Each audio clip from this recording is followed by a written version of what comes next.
La journée nationale de la défense et de la citoyenneté a été adaptée spécialement pour la Guyane, qui s'est vue dotée d'un module qui s'articule autour de la lutte contre les mules. Complément d'information dans notre journal. Le service départemental d'incendie et de secours de Guyane a présenté ce matin ses nouveaux outils de travail.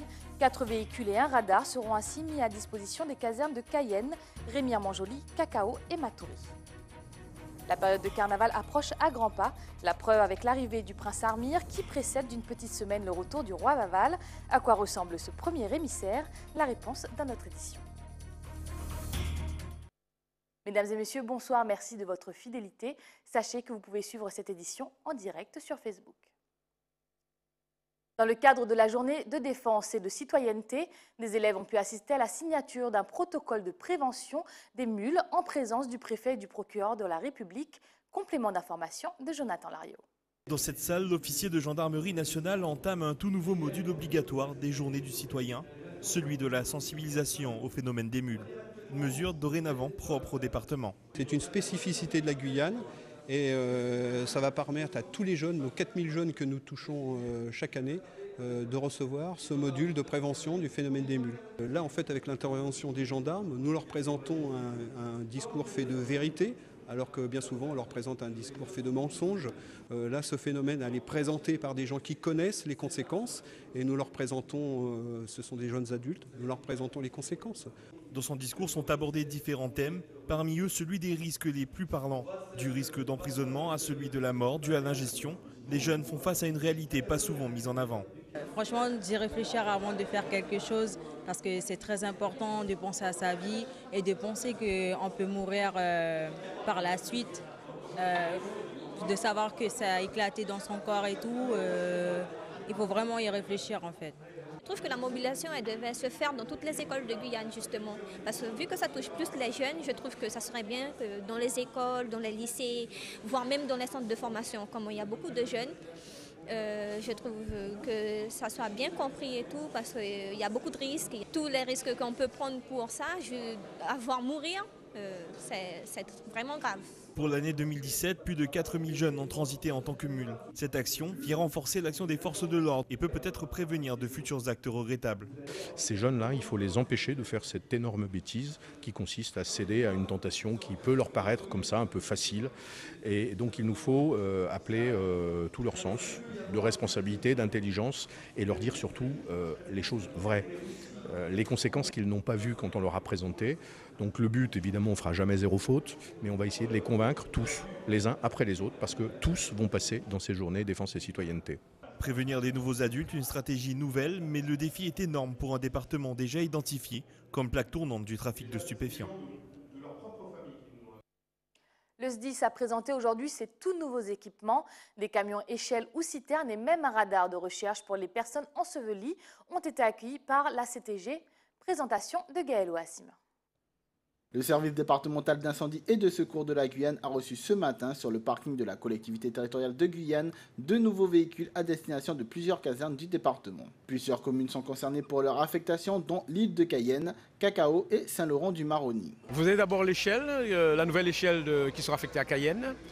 Après, vous avez un camion citerne grande capacité qui sera affecté à Saint-Laurent, un CCLIR qui sera affecté à Cacao, 3 VSAV qui sont affectés à Cacao, Matoury et Saint-Laurent, et 2 fourgons qui seront affectés à d'autres casernes. Ce sont des matériels roulants, c'est comme votre voiture, à un moment il faut la changer. Donc la période d'amortissement, je dirais, par exemple des VSAV est de 5 ans. Tous les 5 ans, on devrait normalement changer de VSAV.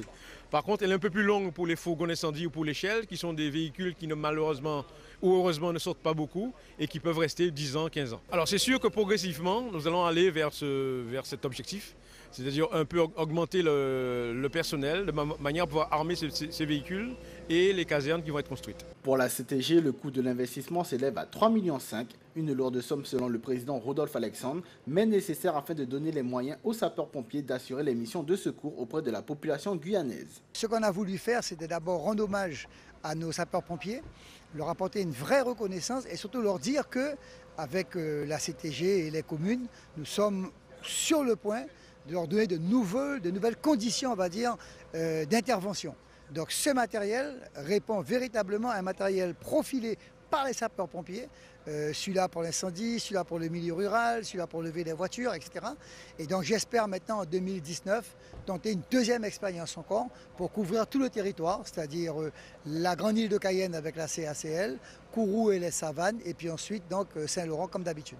Disponible sous quelques jours, la population guyanaise verra ces nouveaux véhicules en action sur le terrain.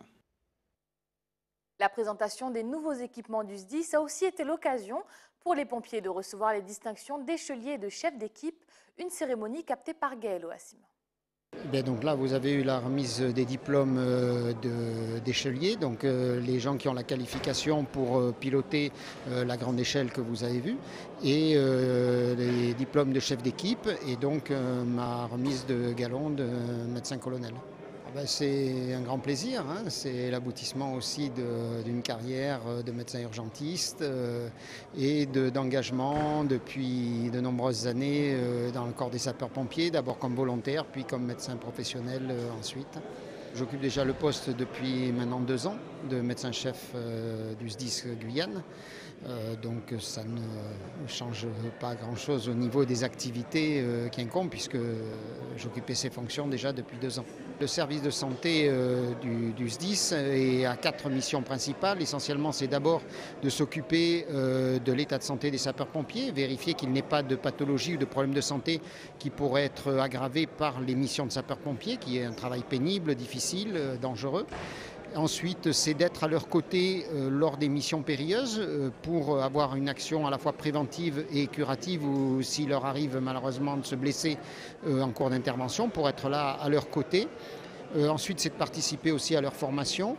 Et le dernier volet de nos missions, c'est de participer au secours à personne au bénéfice de la population du territoire.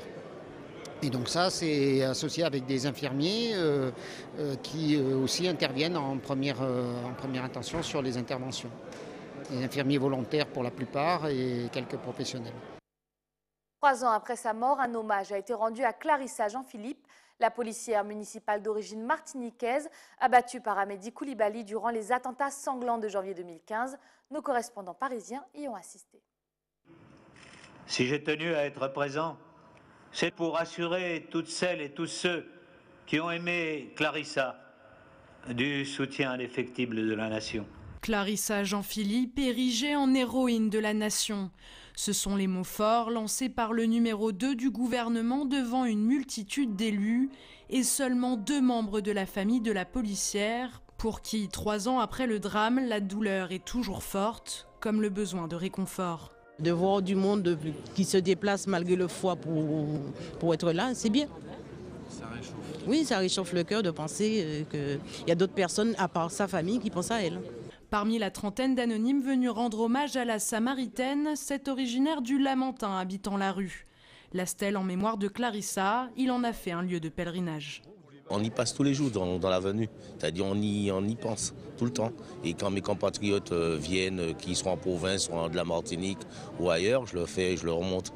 Il faut qu'automatiquement je les amène sur ce lieu-là. Charles a habité le quartier pendant un peu plus de 15 ans. Chaque année, il vient saluer la mémoire de celle qui a grandi à 2 pas de chez lui. Je reviens des Antilles il y a 1 semaine et demie. Donc j'ai vu sa maman, on habite à vol d'oiseau, on va dire à 500 mètres. Et nous sommes tous solidaires. Car l'hommage de Clarissa dépasse les habitants de Montrouge. C'est bien la communauté antillaise de Paris qui a été touchée. On s'est donné rendez-vous aujourd'hui pour se rencontrer ici, pour vraiment rendre l'hommage à Clarissa qu'elle méritait.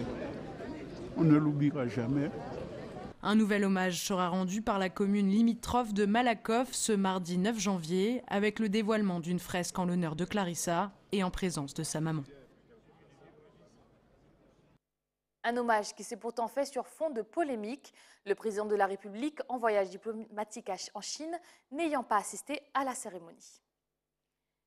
Restez avec nous à venir dans votre journal. Direction le carnaval avec l'arrivée du prince Armir ce week-end à Remire-Montjoly. Et puis, nous prendrons la route vers Sinamari et Irakubo qui ont accueilli ce week-end le marathon des savanes.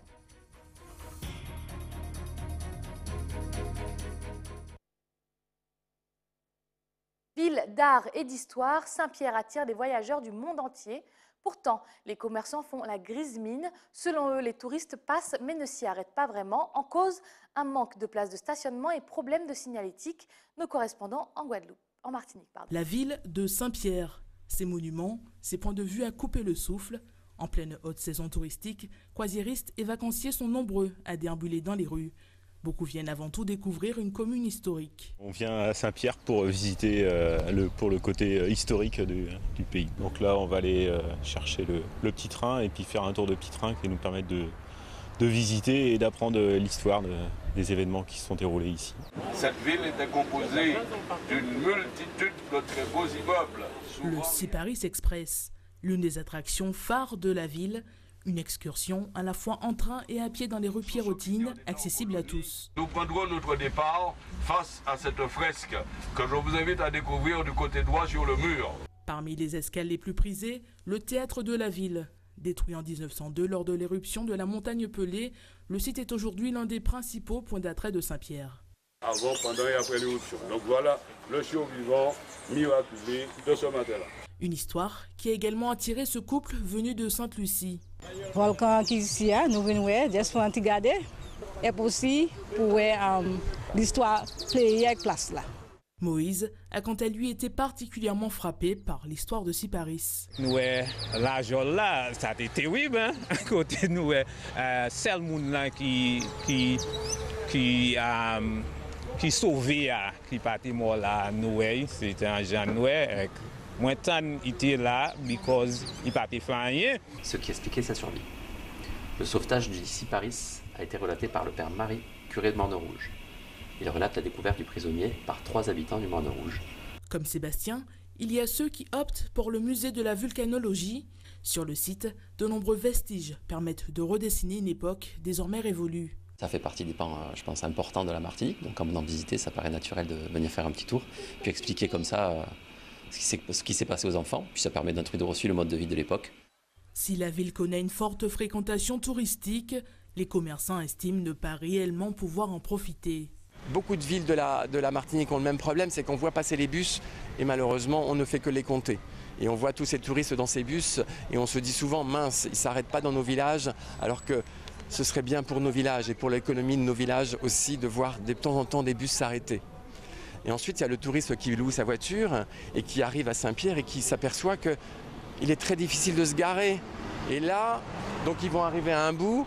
Ils vont chercher, puis après, une fois qu'ils auront traversé, ils diront « bah tant pis, c'est dommage, on n'a pas pu trouver de place, donc on va aller dans la ville suivante ».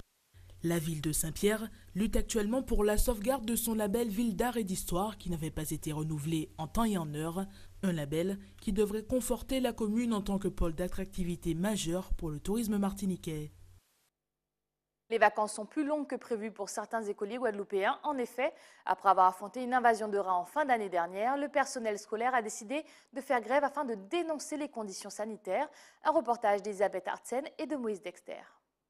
Pas de rentrée pour les 57 écoliers de cet établissement scolaire. La section UTC-UGTG s'est mobilisée ce matin pour dénoncer leurs conditions de travail et ainsi alerter la municipalité de Basse-Terre. Après mettre courrier que la directrice à l'école l'a fait pour Mampanchao, et ainsi que nous-mêmes pour dire que les conditions d'hygiène et de sécurité pas réunies dans l'école là, ça, que pour ces petits-là, que pour le personnel, jusqu'à maintenant, il n'y a pas daigné répondre nous, il n'y a pas daigné fait pas même en travaux, il y a 15 jours de vacances pour la Noël, il n'y a pas fait rien. Il y a un sol qui est très glissant à l'entrée à l'établissement là, du coup des parents qui ont chuté. Et ni d'autres problèmes qu'on nous constatés dans l'école là, ça, nous interpellons et jusqu'à maintenant, rien pas fait. Donc aujourd'hui là, nous décidons de fermer l'école là. Les parents viennent nous expliquer des marches en nous et ils comprennent des marches là. Ils disent ils constaté ni des dysfonctionnements dans l'établissement là ça. Ils j'ai interpellé l'autorité si ça, mais rien pas fait. Du côté de la mairie, des dispositions auraient déjà été prises pour accueillir ces élèves en toute sécurité et pour satisfaire le cahier de doléances du syndicat UTC-UGTG. Le 5 octobre, la commission de sécurité est passée dans cette école et a émis un avis favorable. Nous avons été saisis par le syndicat qui a demandé qu'on apporte des réponses, ce que nous avons fait en adressant un courrier à l'UGTG le 19 décembre, indiquant très clairement qu'au niveau des mallettes, notamment pour les problèmes de santé, elles seront livrées et que le matériel des agents est actuellement en cours de livraison.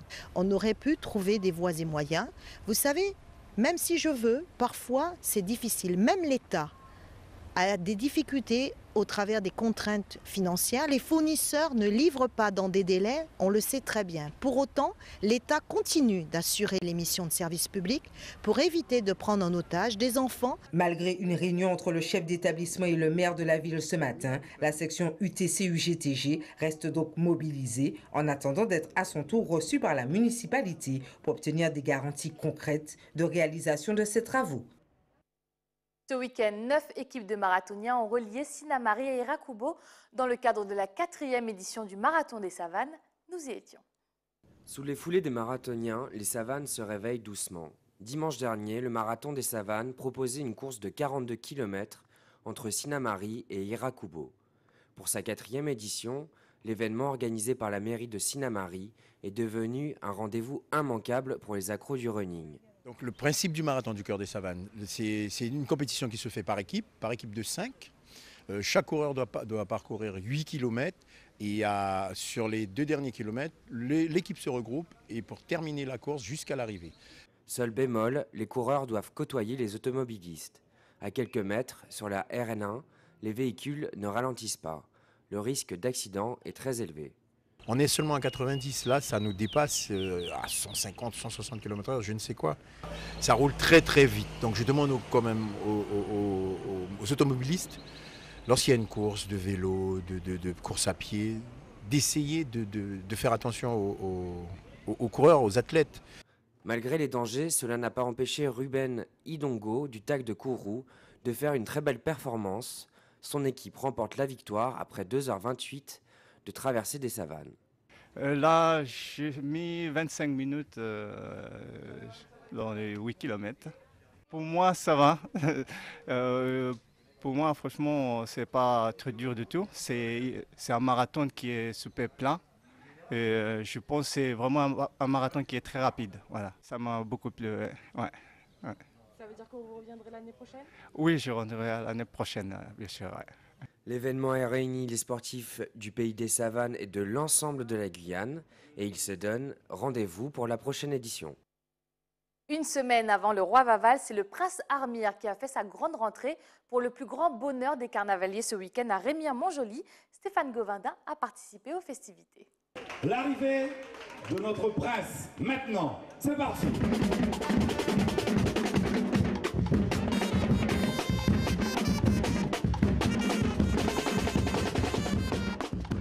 Je suis parti sur l'idée d'une sorte d'énorme chauve-souris, un peu qui perd sa peau, qui est un peu poilu, un peu pour donner un petit côté effrayant.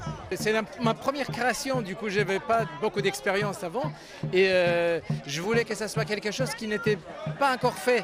Très bien, génial.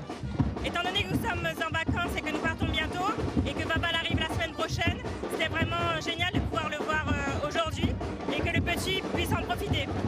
Je dis c'est parti pour le carnaval 2018. Et vive les carnavaliers, vive les Touloulous et vive la Guyane dans sa tradition totale.